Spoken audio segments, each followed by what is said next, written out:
como é que eu engajo? Hoje, as empresas, elas ficam mais focadas no medo e na punição. Então, você tem que ficar cobrando as pessoas. Vão lá e assiste treinamento. Vai lá e assiste treinamento. Tantas pessoas não cobraram ainda. Então, fica um método um pouco de medo e punição, expondo os colaboradores, vendo quem não fez ainda e cobrando. Você pega todo o sistema de patentes militares, é um símbolo. Na prática, a patente militar, ela é uma gamificação. É uma gamificação e às vezes é um broche ou às vezes é uma faixa. Aquilo não tem valor nenhum. Então não é sobre ganhar a viagem para Disney. É também, essa é a cenoura, mas é a jornada, porque o reconhecimento, ele é um símbolo. De uma campanha motivacional que a gente fez para uma empresa, que um diretor lá ele falou para mim o seguinte, que com um colaborador você tinha que botar 2 cenouras. Uma na frente com chocolate lindo, delicioso, e uma atrás cheia de espinho, e o cara no meio. Então você escolhe qual a cenoura. Se você demorar, de trás pega, né? É assim, Ed, a gente não pode dizer que isso não funciona e que nunca funcionou. Isso funciona, mas isso não é o ideal. Mas não é o ideal. Então você tem 100 vendedores. Um é muito bom em comunicação, o outro é muito bom em características analíticas. Aí você pede pro cara comunicador analisar dados, Power BI. Você perdeu o cara. E aí você tem um outro no time que teria toda a plena capacidade e você não sabe disso.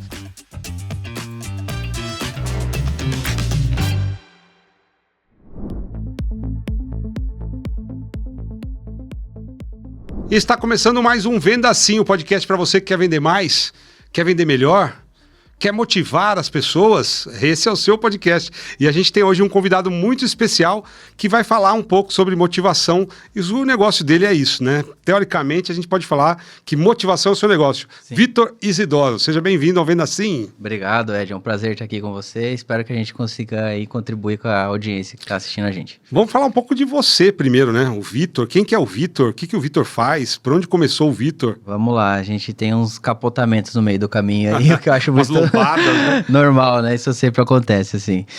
Então, eu sou natural de Sorocaba, a gente tá aqui em Sorocaba, né? A cidade que eu nasci. Tive algumas oportunidades de sair de Sorocaba, mas acabei ficando jogando âncora aqui em Sorocaba e até hoje...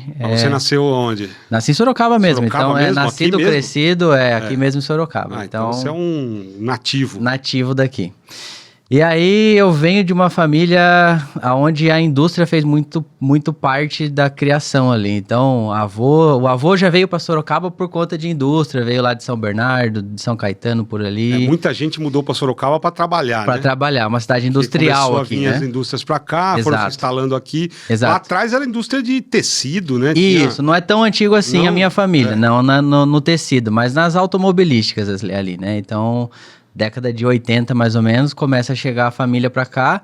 E aí eu cresci nesse mundo de indústria, do moleque do Senai, onde fazer Senai era o ápice da coisa. Porque o Senai ele tinha um índice de empregabilidade gigantesco, 100%. Né? Aluno do Senai praticamente estava empregado. Com certeza, Passava ali uns meses estudando, às vezes muito antes de se formar, já estava empregado lá nos programas. Já entrava no Senai através de uma empresa. Né? Já era indicado pela indústria para você estudar, já com emprego garantido. Continua assim, não sei. Tem uma força muito grande dentro da indústria ainda. Eu atendi muitos anos no Senai, aqui em Sorocaba mesmo, eu atendi bastante tempo, fazendo comunicação para o Senai. Sim. E assim, era muito legal. O trabalho do Senai é um trabalho incrível, porque ele forma muito bem os jovens ali a se formar como um adulto ali para trabalhar no dia a dia das empresas. Preparar, Senai, não é só tecnicamente. Não, meu avô era da época do banho gelado de manhã no Senai. Então, meio militar. Né? Mas assim, então eu cresci nesse contexto. Tinha umas mães que falavam assim, o Senai tá pegando o menino. Isso mesmo. Porque pegava o menino pra criar, mesmo, pra dar educação. O que eu brinco de adutar, né? O processo de adultização ali. Você foi um desses meninos. Eu passei por ali também. Então, assim, eu tive essa formação industrial. Então, depois eu fiz Fernando Prestes, Rubens de Faria, as escolas técnicas Sorocaba, ETEC, né? Passei pela FATEC de Sorocaba também. Então, eu fui desenvolvendo a minha carreira dentro da indústria, que era o que a minha família inteira, era o meu mundo ali, meu ambiente era o que eu conhecia. Sua trilha, né? Não tinha outra escapatória, né? E aí foi indo. Nisso eu passei mais de 11 anos na indústria aqui em Sorocaba, em algumas empresas, né? Então, eu trabalhei em petroquímica, trabalhei em indústria que construía subestação de energia, porque aí eu saí um pouco da linha muito técnica e fui para uma linha mais administrativa de gestão. Então, fui trabalhar com gerenciamento de projeto, obra, viajei Brasil, mas sempre com base fixa aqui em Sorocaba e trabalhei aí em algumas indústrias aqui. E aí que vem a pandemia, né? O divisor de águas aí para muita gente, para muita empresa, para muito negócio, né? É o APDP, né? Antes da pandemia e depois da pandemia. É isso mesmo. Então, na pandemia, eu tinha um amigo em comum aí de trabalho que também teve essa trajetória parecida, que começou a sair desse mundo mais corporativo de gestão de projetos, assim, e foi para o mundo mais de tecnologia. Inclusive, ele já tinha tido uma passagem pela Eduz, que é uma empresa que nos conecta de alguma forma também, né?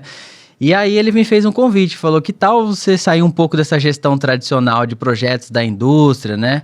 E começar a estudar um pouco mais sobre tecnologia, porque a pandemia, ela forçou esse movimento tecnológico, né? A galera foi para dentro de casa. Exato. Eu trabalhava nas indústrias, né? E assim, home office era um tabu incrível, assim. Era impossível você conseguir trabalhar um dia de casa. Na minha área até já existia o sistema de home office de uma forma muito tímida ainda. Mas na indústria... Não, na indústria, assim, trabalhar em casa... É inconcebível, tá querendo matar trabalho, né? Não tem condição, assim. E como eu trabalhava muito em engenharia, tinha muito contato com chão de fábrica industrial ali, e às vezes obra, né? Então, assim, a obra acontece ali, é difícil se acompanhar uma obra à distância, né? Apesar de que a pandemia fez com que isso se reinventasse. Mas eu vi essa oportunidade de sair um pouco desse lugar, que a gente brinca que trabalhar em fábrica, mesmo que você trabalhe na engenharia ali, essa rotina, esse picar cartão de indústria, de fábrica, é o bandejão, é o peão de luxo, tem as brincadeiras lá no ambiente de fábrica, né? É bem diferente do varejo. Né? É muito diferente, assim.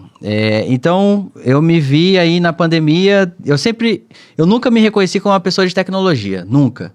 Mas eu sempre estava envolvido com isso. Então, eu implementei ERP empresa, implementei SAP, implementei Proteus, TOTUS, né? Implementei muito sistema de gestão dentro da empresa e eu sempre era o cara do Excel. Então, eu me envolvia com tecnologia, mas a minha área, né, as minhas raízes ali, eu tinha que garantir o industrial, que era onde eu me sentia confortável, a minha área de atuação, faculdade, pós, tudo nisso. Mas aí recebi esse convite na pandemia que não foi por acaso. E aí eu comecei a estudar um pouco mais sobre gestão de software. Como é que a gente faz gestão para desenvolvimento de software. Aí você toma uma cambalhota, porque é completamente diferente, né? Outra, mundo, porque quando você fala de indústria, né, de obra, assim, são coisas que nos últimos 30, 40 anos é do mesmo jeito, né? Não muda, né? Não muda. Então, eu vou construir um prédio, muda uma coisa ou outra, mas melhor o modelo de gestão não muda. Agora, software, de um mês para o outro, ainda mais agora na era da IA que a gente está vendo, já sai um software novo, já lança uma novidade. Então, a mudança ela é constante. Então, gerir times de desenvolvimento é um desafio completamente diferente de gerir a construção de uma casa, por exemplo. Completamente. Né? E aí, resumindo um pouco dessa história, eu caio no ambiente da Eduz para fazer gestão de times de software, de gerenciamento de software. Só que eu caio na tecnologia sem conhecer nada de tecnologia. Então eu ouvia, ali estava fazendo a gestão da entrega, né, garantia ali que os times tivessem um bom processo de entrega e não entendia nada dos termos técnicos, absolutamente nada dos termos técnicos, assim, para mim eu estava ouvindo outro idioma, né, né, também é um outro universo. Também é um outro universo, exato. E aí nessa de descobrir esse outro universo, né, como eu era uma pessoa de tecnologia incubada, eu não sabia que era uma pessoa de tecnologia, eu comecei a estudar um pouco de desenvolvimento de software. E aí eu me deparei com algumas tecnologias, né, que são chamadas de no-code. O que isso significa? Você ter capacidade de construir software sem saber codificar. Então você não precisa saber codificar para construir software. E dentro ali do ambiente da Eduz, eu comecei a pegar alguns desafios de negócio da empresa, porque tem um paradigma nas empresas de tecnologia, que é o time de tecnologia, ele nunca dá conta da demanda que existe lá dentro. Então, você sempre tem mais demanda do que capacidade de entrega. Então, as áreas de negócio, o comercial, o financeiro, o RH, eles estão cheios de demanda que a área de tecnologia não consegue atender, porque muitas vezes ela está focada no negócio da empresa, né? Sim. Então, no caso da Eduz ali, uma plataforma de infoprodutos, ela está focada nisso.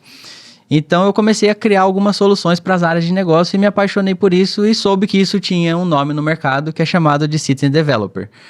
É o desenvolvedor cidadão. É o cara da área de negócio que começa a aprender a construir soluções de negócio. Não necessariamente ele é um desenvolvedor. E aí a Eduz também causou em mim um despertar do empreendedorismo. Uma coisa que no mundo de indústria, né? Grandes indústrias... Já é mais fechadinho. Já é mais fechado, dificilmente acontece. Então a Eduz, né? Ela promove muito esse intraempreendedorismo lá dentro da Eduz. E aí avançando a fita um pouco, eu participei de algumas iniciativas ali internas da Eduz, né? De empreendedorismo ali. Até que um desses softwares... que eu acabei me envolvendo na construção. Para resolver uma dor ali, a Eduz é uma empresa de 500 colaboradores, e ela tem muita dor de crescimento, como é que eu educo o meu time interno e assim por diante. Então, a partir dessa característica de construir software para dentro da Eduz, para as áreas de negócio, eu me apaixonei por uma dessas soluções, né, por um desses problemas.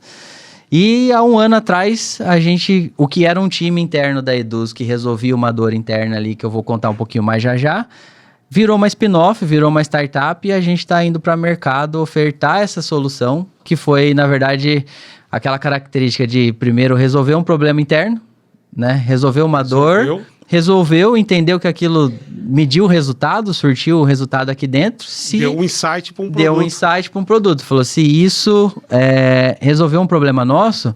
Ele pode resolver. Existe um pattern, né? Existe um padrão de problemas, as empresas têm problemas parecidos, então por que não ofertar isso para o mercado também?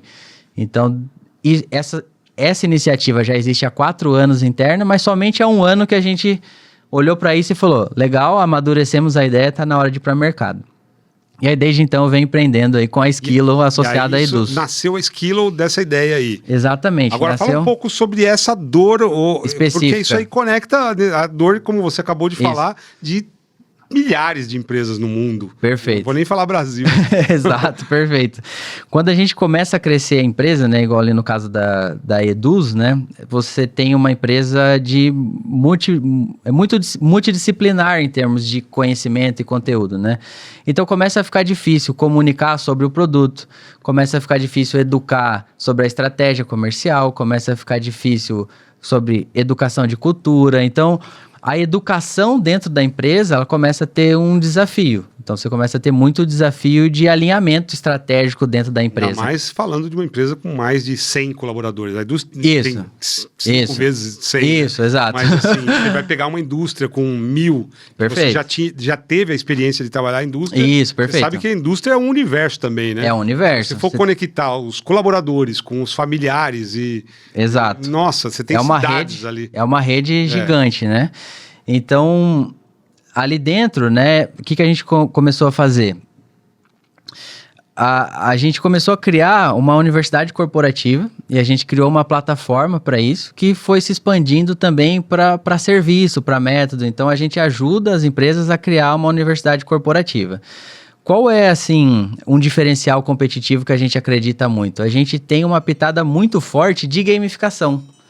Por que a gente acredita em gamificação? A Eduz, ela já gamifica os clientes dela há muito tempo. Há mais de 10 anos, ela tem uma gamificação da porta para fora, que esbarra muito em engajamento, tá certo?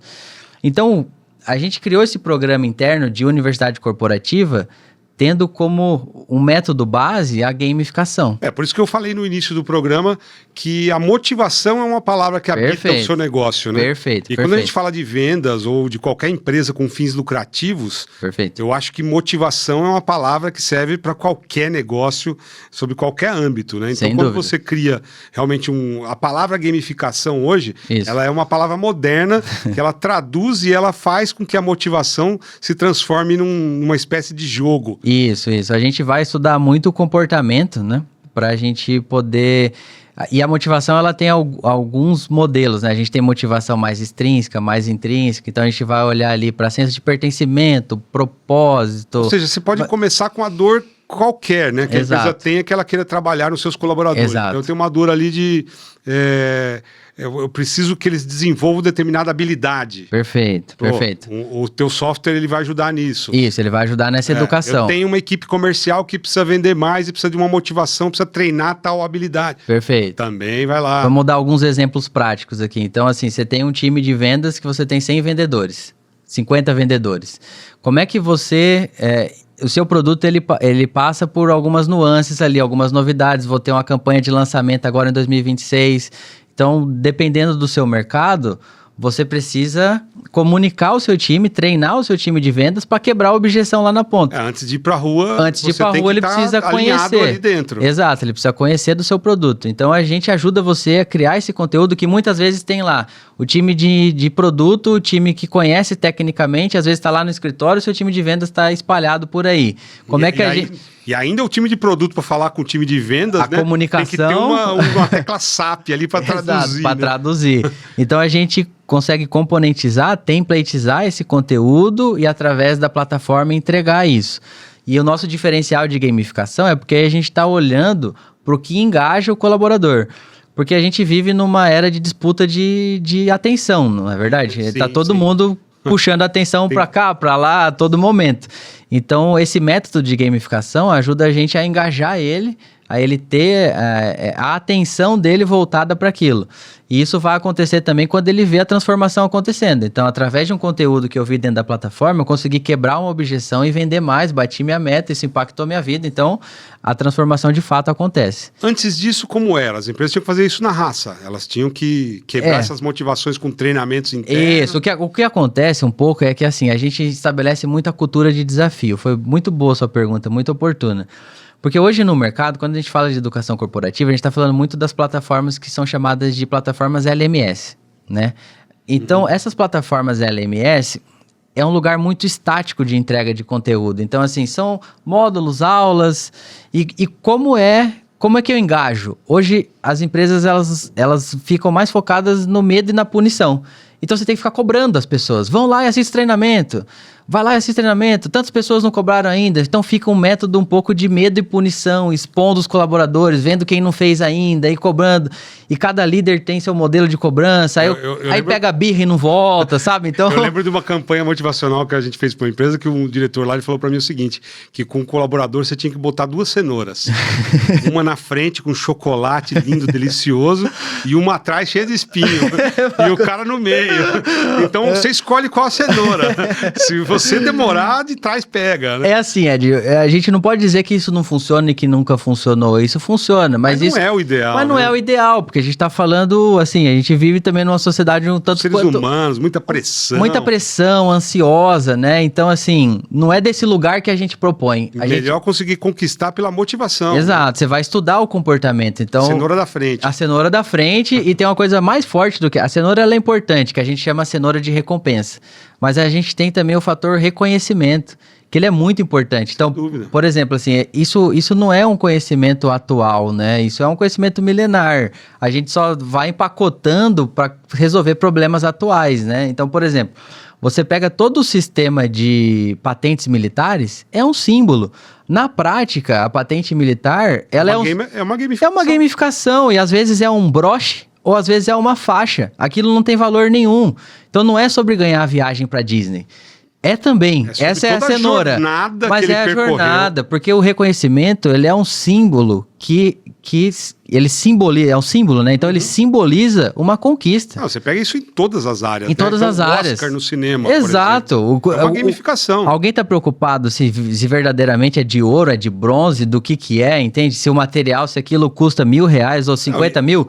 Se fosse assim, a gente vendia Oscar no Mercado Livre, tá certo? Pois não é sobre isso, não entende? É sobre mérito, né? É sobre mérito, exato. Então, quando você pega, por exemplo, uma empresa como a Eduz, é muito mais fácil você, até pela própria cultura da Eduz, que é uma cultura diferenciada, de mundo corporativo. Perfeito. E você coloca muitas cenouras na frente, então quer dizer, todo mundo ali tem motivos de sobra para caminhar em direção ao sucesso e conquistar os seus desafios ali por mérito. Perfeito. E até não só ganhar os prêmios, mas também crescer profissionalmente. Sim, e o desafio, ele mexe, assim, com a motivação interna das pessoas. É muito engraçado, assim. Um exemplo, eu tenho um amigo que o filho tá na universidade, tá buscando entrar no ITA, por exemplo.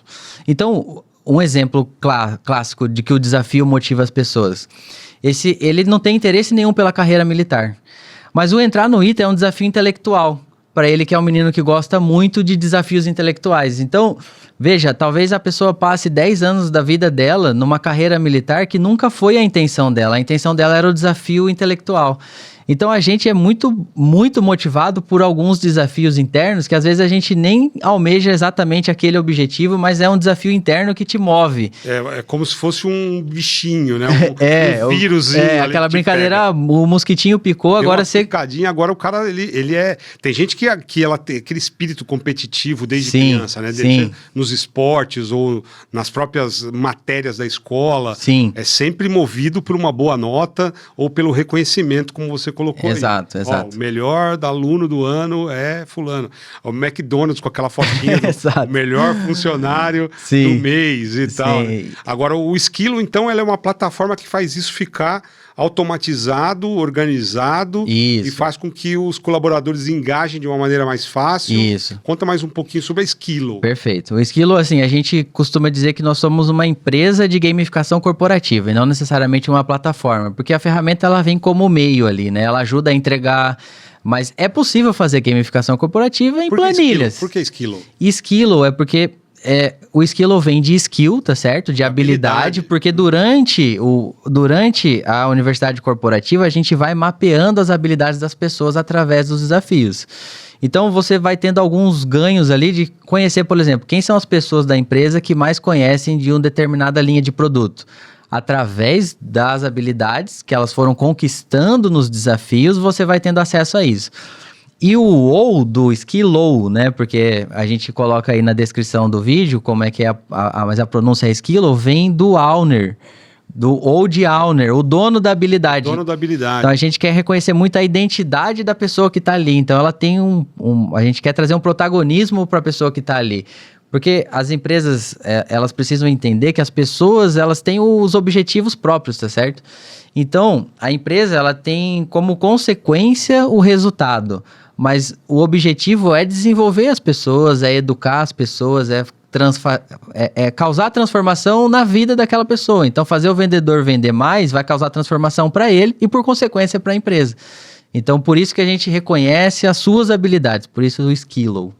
Vem daí. Então, porque realmente você não só desenvolve, como reconhece. Exato. Então as pessoas elas podem ir se desenvolvendo. Perfeito. E sendo reconhecidas ao mesmo tempo. Sendo reconhecidas, exatamente. Exatamente. Vai concluindo e ganhando algum tipo de motivação ali no sistema, como que é? Perfeito, isso. Conforme ela vai conquistando alguns desafios, além de ganhar pontos de experiência com habilidades, que é isso que eu acabei de comentar, você vai mapeando ali. Às vezes você tem uma pessoa no time que é extremamente boa em capacidades analíticas e você não sabe. Aí, com o Esquilo, a gente ajuda você a mapear a habilidade. Então, você tem 100 vendedores. Um é muito bom em comunicação, o outro é muito bom em características analíticas. Aí, você pede pro cara comunicador analisar dados, Power BI. Você perdeu o cara. E aí, você tem um outro no time que teria toda a plena capacidade e você não sabe disso. Então esse sistema até ele funciona como um detector ali. Exato. Ele faz um mapa dentro da sua... É claro que não é uma jornada de curto prazo, é uma jornada mais de médio e longo prazo, mas a gente vai ajudando a mapear. E ele também ganha recompensas.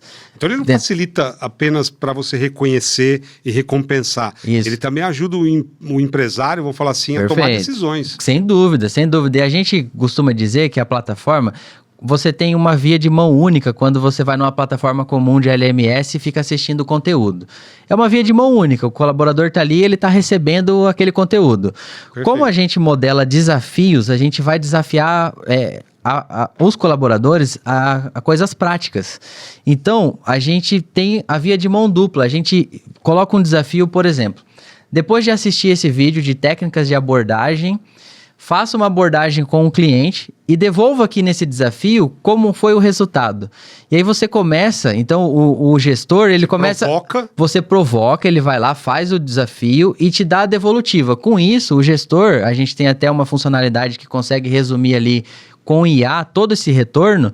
Então, por exemplo, você tem 100 vendedores, tá certo? Você não consegue falar com 100 vendedores todos os dias, né? É muito difícil isso. Impossível. Então, quando você tem uma plataforma que, além de derramar conteúdo, tem essa via de mão dupla, onde você tem o feedback, como foi, como é que ele foi a abordagem, quais são as principais objeções dos clientes nesse mês.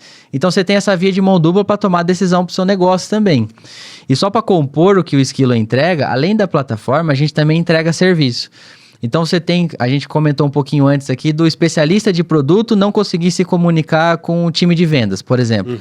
A gente tem um time de experiência de aprendizagem, de captação, de edição, que vai lá, capta o seu especialista e forma esse conteúdo, esses desafios para o seu time. Então a gente também oferta serviço, não só a plataforma. Ou seja, se você está preocupado não só com a plataforma centralizar tanto os conteúdos quanto a gamificação, mas você também está preocupado com o conteúdo que engaja esses colaboradores, que faz essa provocação de alguma forma. Exato. E desperta o interesse dele em começar aquela trilha de desafios ali. Exato. E assim, o que você está colocando, ele deixa realmente a empresa com seus colaboradores num livre-arbítrio em relação ao crescimento profissional dele. Isso, né? Exato. Se ele quiser, ele cresce. Exato. Ele é só participar dos desafios, é só ele percorrer ali a trilha da gamificação. Perfeito. E comprovando que ele está participando ali, ele vai ganhando, vai percorrendo essa trilha. E dentro daquela comunidade começa a acontecer alguns efeitos que a gente viu acontecer,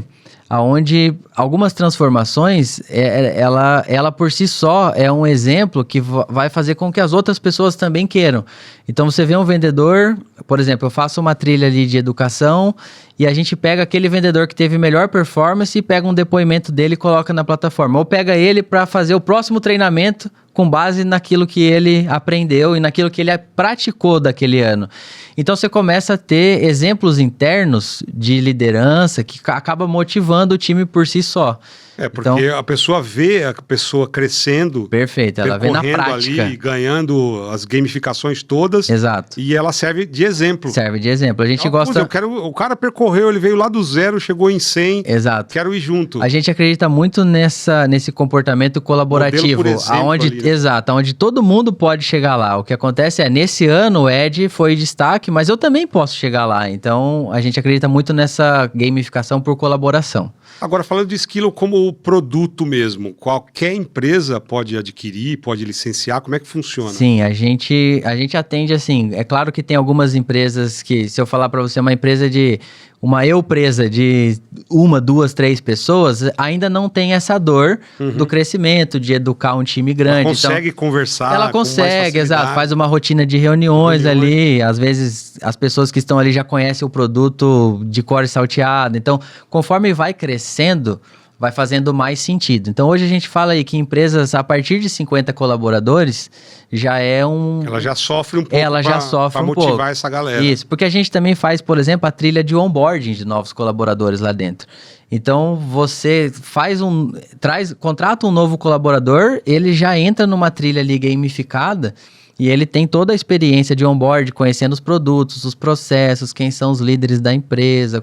Quase que ele tem ali uma jornada meio que obrigatória para começar a trabalhar na empresa. Exatamente. E a gente não inutiliza o onboarding presencial, mas a gente tem muito esse conceito do cara passa por uma trilha, no dia do onboard presencial, ele já está preparado, já tem dúvidas, ele já sabe dos produtos da empresa, então você tem uma curva de aproveitamento muito maior. Muito maior. Porque senão o primeiro dia de empresa, uma série de novidades, ele chega ali, perdido, né? Exato. Ele pode fazer o onboard dentro da sua plataforma, por exemplo, antes do presencial e já conhecer, às vezes, muito da empresa. E aquilo vira um conteúdo de repositório de acesso também. Então, depois ele fala, quem mesmo que era o responsável pela infraestrutura da empresa? Tá lá. Ele tem os contatos da pessoa, ele consegue assistir de novo aquele conteúdo, ele entende. Incrível, perfeito. Então, a gente consegue ajudar. A gente falou brincando aqui, mas acho que é um sistema que ele acaba sendo útil para todos os níveis de colaboradores, né? Perfeito. Mas você vai falar, por exemplo, empresas que têm unidades pelo Brasil. Isso, espalhada, geografia muito espalhada. A gente falou da Indus com 500 aqui, mas geografia espalhada é uma mão na roda.